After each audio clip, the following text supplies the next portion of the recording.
Welcome everyone to a new episode of our YouthTube series. I'm Jennifer Brenner and I'm joined today by Jonah Brenner, who got a haircut. Finally. And our guest, and our guest, Ryan Kennemore. So Jonah has a joke today. I do? You always have a joke. My GPA. How do you get an English major off of your front porch? I don't know. How do you get an English major off your front porch? You pay for the pizza? Or that. I'm allowed to make that joke. I minored in English. Me too. To Buffett, I majored in philosophy because I'm wise. So, Ryan, we're so glad that you're here with us today. Would you tell us a little bit of what you've been up to the last few months of your life? Well, I graduated, which is great. Congratulations. Less homework. Congratulations. Yeah. Thank you. I've just been working for most of the summer, and I'm hopefully planning on going to Israel at some point in January to That's work wonderful. there for a little bit and maybe visit some historical biblical places. That's Oh, awesome. that's wonderful. That's wonderful. Gonna be sweet. Have you always wanted to go to Israel? I guess not always, but recently, yeah. That's wonderful. What kind of first kicked off that desire? I guess two things. The first being, it's where everything in the Bible happened, pretty much. And that would just be amazing to see that in person. That's great. And secondly, I'd been reading several books about the actual country of Israel, their independence after World War II, and several of the wars they fought to stay a country. And that really gave me a lot of respect for the people that live there. That's wonderful. Wow. That's awesome. And excited to have you here today as we sit down and talk about our topic, and that is justice. Specifically, what kind of justice we should be moving towards. But I think before we get to any of that, we should ask the question, what is justice? Like, what do we understand justice to be? So, Ryan, what do you think justice is?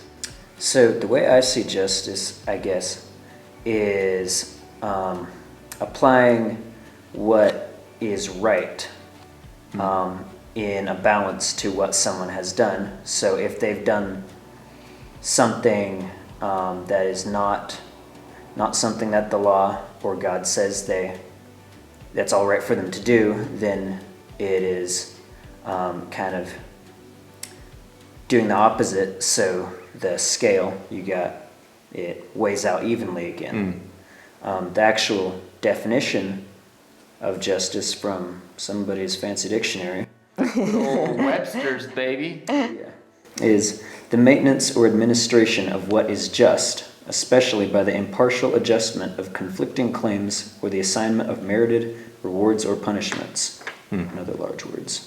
Yeah, those are a lot of large words. It's a lot of, but I still think the basic idea of like stuff happens and this person says this and this person says this, and an impartial person comes in and says, okay, this is how we balance this out. Like a judge in a court system. That's why. judge in a Is court that why we call them a judge? Because they meet Supreme out. Court justice. Justice, yeah. I think because they're delivering that out, and I think so. Justice being stuff about just. Let's go ahead and define just, and it is having a basis in or conforming to a fact or reason. That's just. That is like congruent with that, or conforming to a standard of correctness. Right. And I like that one a lot. I think like, That's a good. That's easy to understand. just. It is properly displaying what is correct. That seems to apply a lot more to the way justice works in today's society, because there are certain things that we deem as correct or incorrect, either based on majority opinion or like a commandment. And when something is not correct, we notice that and we want to fix that. So it's safe to say that justice is a desirable thing. Doesn't have any. It shouldn't have any negative connotations, right? We all desire justice, right? Yeah. Because I think the spirit of justice, and I don't know if you guys agree with this, but I think the spirit of justice seeks fairness. It's not like biased against one and towards another. The true definition of justice. What I think justice should be. Do you guys agree? That's Yes. what it should be? Yes. At least that's what I initially think justice should be. That's what I think justice should be. But as you were pointing out, that's not currently what justice is staying at meaning. I think justice used to have modifiers in front of it, and some of those are getting changed. What do you... Well, it's a little bit like we talked about in one of our early episodes about linguistic theft or word bandits, how people will take a word and change the definition. That was called linguistic theft. This article here by Tim Chalice, which we'll link in the episode. Janie, can we link this in the bottom of the episode?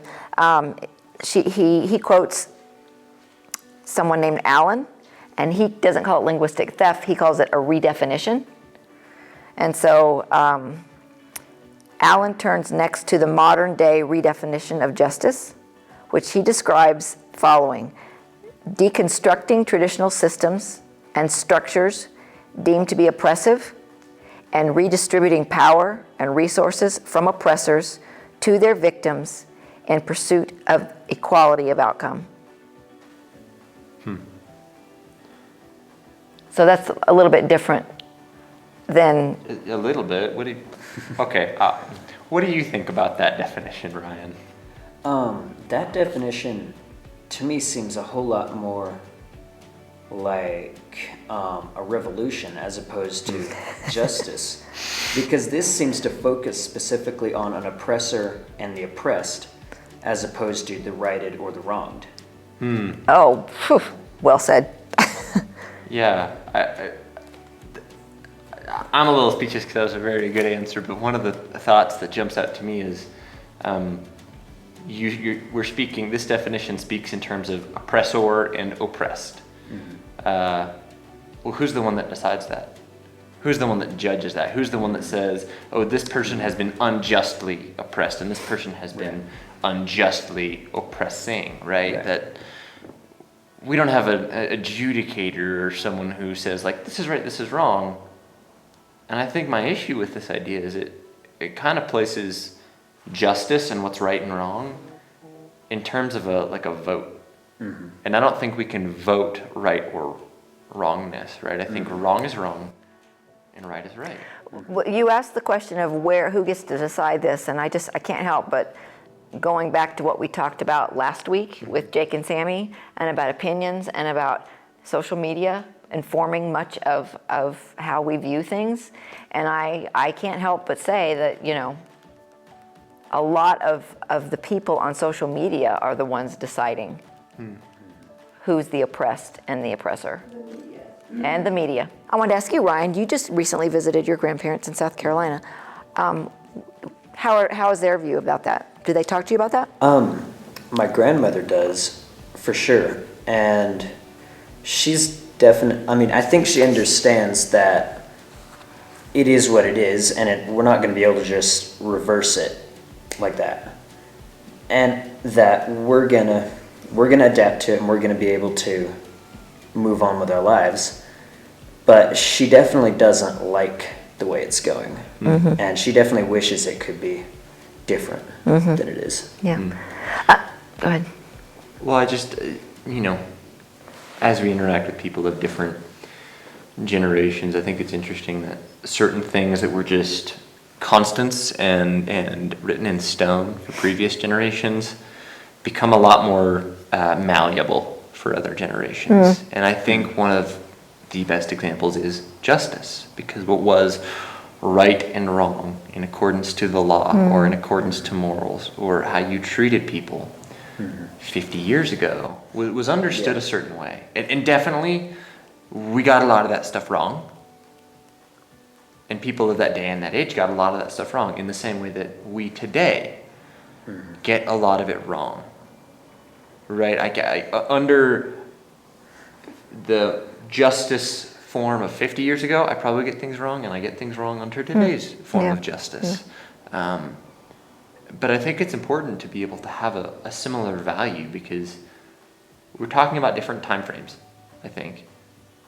But justice doesn't change, I think, just in history. Like, it doesn't, like, a moment in time doesn't mean that certain things are right or wrong than they would be in a different moment 100%. in time. What's wrong 100 years ago is still, murder is always wrong. It's not going to change. And I think we need to have a form of justice that retains that and carries that and says, like, hey, there's consistency. Because otherwise, then, like, you can say that there were good people 50 years ago that would not be good people today. And you can say that they were good people 2,000 years ago that were not good today, or bad people, or whatever. And I think Right.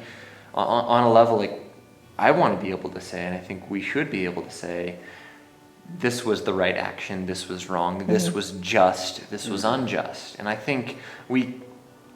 don't think we can go to this modern definition, this new definition of justice for that.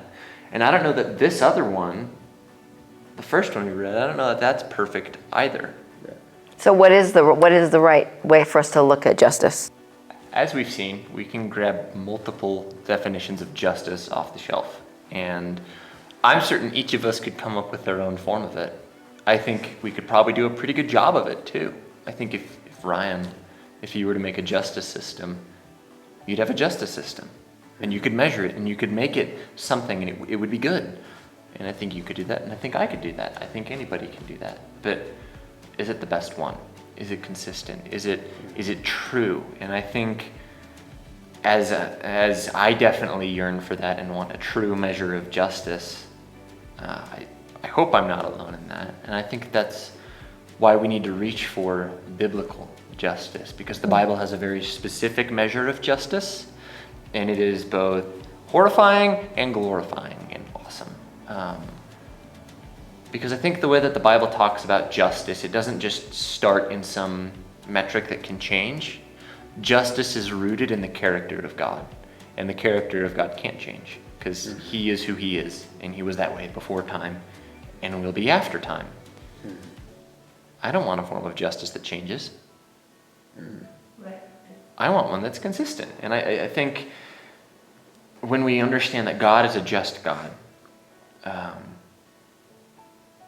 that really helps our definition. I think, let's flip to Exodus 34 really quick. And this, I think, is one of the first times that God really gets to describe himself when he's speaking with Moses. And he says, this is Exodus 34, 6 through 7. And it says, "The Lord passed before him," Moses, "and proclaimed, 'The Lord, a God merciful and gracious, slow to anger and abounding in steadfast love and faithfulness, keeping steadfast love for thousands, forgiving iniquity and transgression and sin, but who will by no means clear the guilty, visiting the iniquity of the fathers on the children and the children's children, to the third and the fourth generation.'" I think that paints a picture of a God who is not willing to let wrong go. And I like that because I hate injustice. And I'm also scared of that because I do injustice. Right. Yeah. Right? But I think in that character of God, we're also greeted with the picture of a merciful God. And I think we need to be willing to grow our view of God in that he can be both. He can be a just God and a merciful God. And I don't know about you, if God was only ever a just God, would you be just ecstatic and happy? Not necessarily, because I don't think that would end well for myself. Yeah, that's a good way to put it. Get smited in a split second. Whom God put forward as a propitiation by his blood, to be received by faith. This was to show God's righteousness, because in his divine forbearance he had passed over former sins. It was to show his righteousness at the present time, so that he might be just and the justifier of the one who has faith in Jesus. And I think as Paul is talking about God again, we see that he's not just a God of justice who holds a grudge. He's also a God of justice who is willing to forgive. And Christ is a picture of that. And I think it's really cool because as Janie was just saying, just a second ago off camera, something popped into my mind of God is a just God, and he fixes justice by doing something totally unjust. What was just to Jesus was for him to not die at all. Right. To be scot-free, because he did everything right. It was unjust for him to be murdered. It was our injustice towards him that nailed him to the tree, that killed him, that murdered him. That form of injustice that he took upon that gives us the chance to have justice. But I think it also doesn't just stop there, because if we're going to have that form of justice, like, what do we do with it? Where do we take that form of justice? And I don't think it just stops all of a sudden. I think if something that great and crazy happens, we have to share it and take it somewhere. And I think that brings us back to the character of God in the Old and New Testament. Could you read that Isaiah passage, 1:17? Learn to do good, seek justice, correct oppression, bring justice to the fatherless, plead the widow's cause. Wow. What do you think that form of justice is? That one seems really to specify on learn to do good, because it's like with bring justice to the fatherless. That's not saying, oh, the fatherless have done something wrong, we need to punish them. That's saying the fatherless are missing something, they need to be helped. And same with pleading the widow's cause. It's not saying that she's done something wrong, it's saying she's had something wronged to her.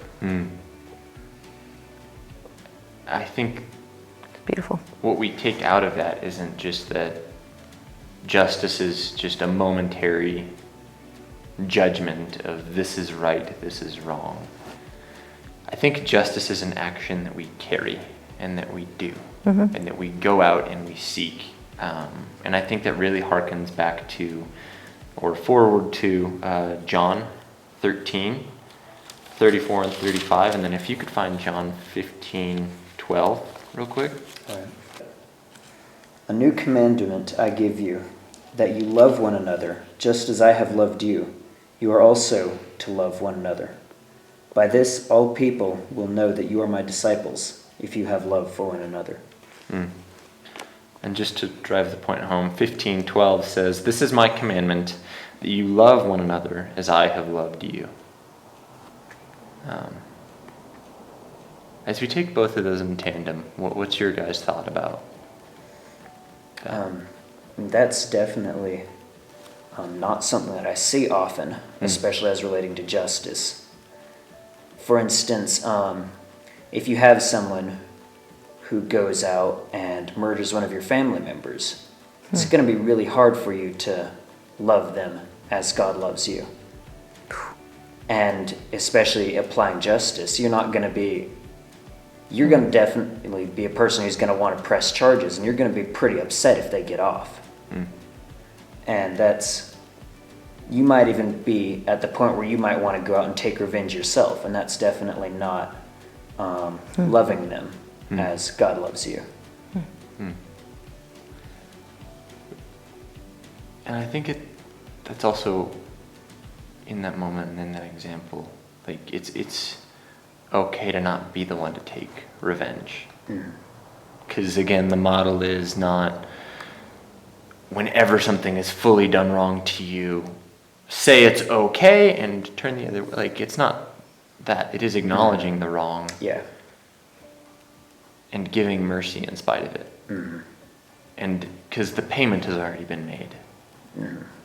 And I think if I were to wrap up my thoughts on what justice is, and I don't know if you guys are going to agree with this, but I think what justice is, and doing justice means spreading the gospel. The good news that our justly deserved punishment has been taken by Christ on our behalf, spreading that and sharing that, and spreading the good news of freedom and life and Christ's act of justification. I think that becomes the number one way that we can begin to do justice. Because that picture is caring for the widow and the oppressed and the downtrodden. And I don't see that in the view given by that new definition of justice or this first definition of justice. Yeah, and that I think that also applies to how the Jews felt when they were waiting for the Messiah. Because in their idea of it, it was like the Messiah was going to be some great king who was going to put down the oppressors, the Romans, and make the Jews free again. But in that system, it's like the Romans at this point are going to start being oppressed. Because if they're being completely taken down from everything that they've known, all their lifestyles, that's going to feel pretty oppressive to them. Well, thank you for sitting down and having a conversation with us about justice and being willing to kind of step into like a mental arena and an emotional/verbal arena and talk about these things. I really enjoyed it. Yeah, hope to have you again. Thank you for watching.